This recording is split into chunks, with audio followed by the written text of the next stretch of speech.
আসসালামু আলাইকুম সুপ্রিয় ষষ্ঠ শ্রেণীর শিক্ষার্থী ভাই বোনেরা, আশা করি তোমরা সকলে ভালো আছো। তোমাদের বিষয়ভিত্তিক মূল্যায়ন নির্দেশিকা ষষ্ঠ শ্রেণীর ইসলাম শিক্ষা এই সাবজেক্টটি কীভাবে মূল্যায়ন করা হবে, সেখানে শিক্ষক এবং শিক্ষার্থীদের করণীয়গুলি কী, অর্থাৎ কী বিষয়ের আলোকে বা কী বিষয়ের কেন্দ্র করে তোমাদের মূল্যায়ন করাবে, সেই বিষয়গুলো, সেই প্রশ্নগুলো, সেই কোশ্চেনগুলো আমি তোমাদেরকে দেখিয়ে দিচ্ছি। তো প্রিয় শিক্ষার্থীরা, এখানে তোমরা দেখতে পাচ্ছ যে তোমাদের শিখন অভিজ্ঞতা তিনটি ক্যাটাগরিতে, বৃত্ত, চতুর্ভুজ এবং ত্রিভুজ, এই তিনটি ক্যাটাগরিতে মূল্যায়ন করা এবং প্রত্যেকটি মূল্যায়নের জন্য তোমাদের পিআই এর সূচক ব্যবহার করা হয়। এখন আমাদের জানা প্রয়োজন যে আমাদেরকে কোন বিষয়টি মূল্যায়ন করা হবে, কি বিষয়টি আমাকে জানতে হবে বা পড়তে হবে। তো এখানে দেখো, যোগ্যতা 1 বা অভিজ্ঞতা 1 আমাদেরকে এখান থেকে বলা হচ্ছে ইসলামের মৌলিক বিষয়গুলো সম্পর্কে জানতে হবে। যেমন কি কি বিষয়, সেই বিষয়গুলো অনুশীলনী শিক্ষকের সহায়তায় কালিমা তৈবা, কালিমা শাহাদাত, অর্থাৎ এই বিষয়গুলো জানতে হবে। একক কাজ, তাওহীদে বিশ্বাস, প্রয়োজনীয়তা আলোচনা ও অন্যান্য উৎস অবলম্বন করে বিভিন্ন বিষয়ে বিশ্লেষণ করতে জানা। এরপরে তাওহীদ পাঠ থেকে প্রাপ্ত শিক্ষা চিহ্নিত করে দৈনন্দিন জীবনে প্রয়োগের উপায় বিশ্লেষণ করতে পারা, এই বিষয়গুলো। অর্থাৎ আমরা যদি সংক্ষেপে যদি বলতে চাই যে প্রাত্যহিক জীবনে ইসলামের মৌলিক বিষয়সমূহ সম্পর্কে প্রভাব, সচেতনতা, ইসলামের মৌলিক বিষয়সমূহ দৈনন্দিন জীবনে প্রয়োগ, এই বিষয়গুলো এবং ইসলামের মৌলিক বিষয়গুলো সম্পর্কে জানা, এটাই হচ্ছে তোমাদের কাজ। ঠিক আছে, ওকে।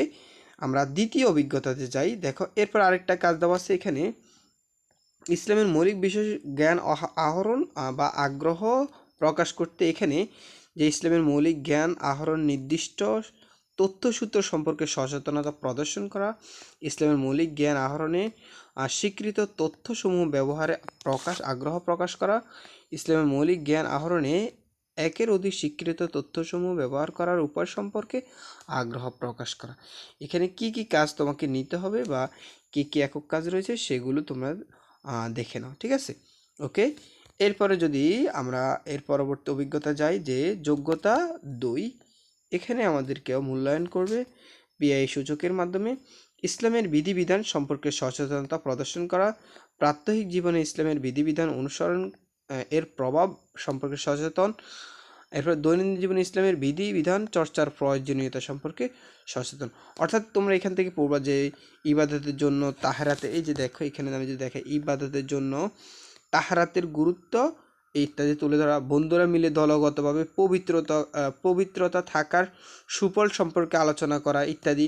এরপর জীবনের বিভিন্ন ক্ষেত্রে সালাতের গুরুত্ব ও তাৎপর্য উপস্থাপন, এই কাজগুলো তোমরা, এই প্রশ্নগুলো তো বুঝতে পারতেছো যে কি কি প্রশ্ন হতে পারে, এই প্রশ্নগুলো তোমরা শিখে নিবা বই থেকে খুঁজে। ঠিক আছে, ওকে। এরপরে এখান থেকে কিন্তু আরেকটা বিষয় কিন্তু এখানে দেওয়া আছে, ওজন নিয়ম। ঠিক আছে, ওজন নিয়ম অনুশীলন, বিদ্যালয় বাড়িতে সালাত আদায়ের বিভিন্ন নিয়ম কানুন, এরপরে ইসলামী অনুষ্ঠান আয়োজনে বা অংশগ্রহণ করার ক্ষেত্রে বিধি আর নিষেধগুলো। ঠিক আছে, এই বিষয়গুলো তোমাকে জানতে হবে। ঠিক আছে, আচ্ছা।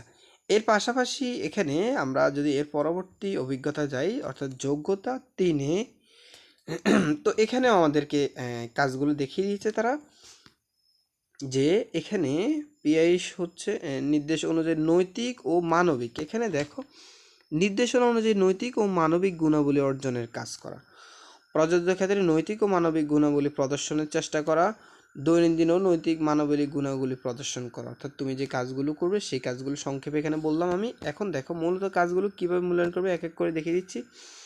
যে বিবি খাদিজা রাদিয়াল্লাহু এর চরিত্রের উত্তম গুণগুলির আলোকে পোস্টার তৈরি করা, অর্থাৎ তোমাকে এখানে একটা পোস্টার তৈরি করতে হবে, এই কাজটা। এরপর উত্তম চরিত্র গঠনে আমরা কি কি করতে পারি, একটা প্রশ্ন। সততার সুফল সম্পর্কে একটা গল্প বলো, অথবা যেসব কাজে আমরা আমাদের উত্তম প্রতিবেশী হিসেবে গণ্য হতে পারে সেই কাজগুলো উল্লেখ করো। ঠিক আছে, এখানে কাজগুলো দেওয়া আছে, সবগুলো পড়তে গেলে অনেক সময় লাগবে। তোমরা এই প্রশ্নগুলো খুঁজে খুঁজে তোমাদের গাইড অথবা বই থেকে তোমরা একটু পড়ে নিবে। ঠিক আছে, তাহলে তোমাদের ভালো একটা প্রিপারেশন হয়ে যাবে, তোমরা ভালো রেজাল্ট করতে পারবা এখানে দলগত কাজ দেওয়া আছে, সম্মিলিত কাজ দেওয়া আছে, দলগত কাজ দেওয়া আছে, আবার প্রতিবেদন প্রস্তুত, কি প্রতিবেদন সেটাও দেওয়া আছে, ঠিক আছে। আচ্ছা, এখানে প্রত্যেকটা কাজ কিন্তু তোমাকে পিআই এর আলোকে, এখানে এই পিআই এর আলোকে কিন্তু এই যে কাজগুলো নির্ণয় করা হয় তোমাদের, বা এই পিআই এর মাধ্যমে তোমাদেরকে কিন্তু মূল্যায়ন করা হবে, ঠিক আছে। বা এখানে বিদ্যালয়ের প্রাঙ্গণে পরিবেশ পরিচ্ছন্নতা রাখার সংরক্ষণে তোমার করণীয়গুলো কি, সকলের সঙ্গে শান্তিপূর্ণ বা বাসস্থান করার জন্য বা সদাচার পাঠের শিক্ষা বাস্তবায়নে শিক্ষার্থীদের উদ্যোগ কি, ঠিক আছে। এবার শিক্ষার্থী তার মা বাবা আত্মীয় স্বজন বয়োজ্যেষ্ঠদের সাথে কেমন আচরণ করবে সেই বিষয়গুলো প্রতিবেদন উপস্থাপন করা, ঠিক আছে। তোমরা এই কাজগুলো একটু দেখে নাও, ঠিক আছে, ওকে। আচ্ছা, এরপরে আমরা যদি এখানেও দেখি, এখানে অনেকগুলো কাজ, ইসলামের আলোকে সকলের সাথে শান্তিপূর্ণ বাসস্থানের গুরুত্ব, ইসলামের আলোকে সকলের সাথে শান্তিপূর্ণ বাসস্থানে সহাবস্থানের গুরুত্ব, বাড়ির কাজ, বিভিন্ন ধরনের বন্ধু প্রতিবেশীর সাথে ভালো সম্পর্ক, গল্প লিখ, অর্থাৎ এখানে একটা ভালো সম্পর্ক রাখার একটা গল্প লিখতে বলা হয়েছে। ধর্মীয় সহাবস্থান সম্পর্কে নির্দেশনা, আচ্ছা ঠিক, এই কাজগুলো তোমরা একটু ভালো করে পড়ে নিও, তাহলে তোমাদের বুঝতে হবে, ঠিক আছে, বুঝতে পারবা। এই ছিল তোমাদের ইসলাম শিক্ষা বইয়ের মূল কাজগুলো। প্রিয় শিক্ষার্থীরা, তোমাদের কাছে যদি ভিডিওটি ভালো লাগে অবশ্যই কমেন্ট করে জানাবা, আর ভিডিওটিতে অবশ্যই একটা লাইক করে দিবা। তোমাদের কোনো কিছু জানার থাকলে অবশ্যই সেটা কমেন্ট করে জানাবা, ইনশাল্লাহ আমি প্রত্যুত্তর করার চেষ্টা করব। এতক্ষণ ভিডিওটি দেখার জন্য তোমাদের সবাইকে ধন্যবাদ জানাচ্ছি। আল্লাহ হাফেজ।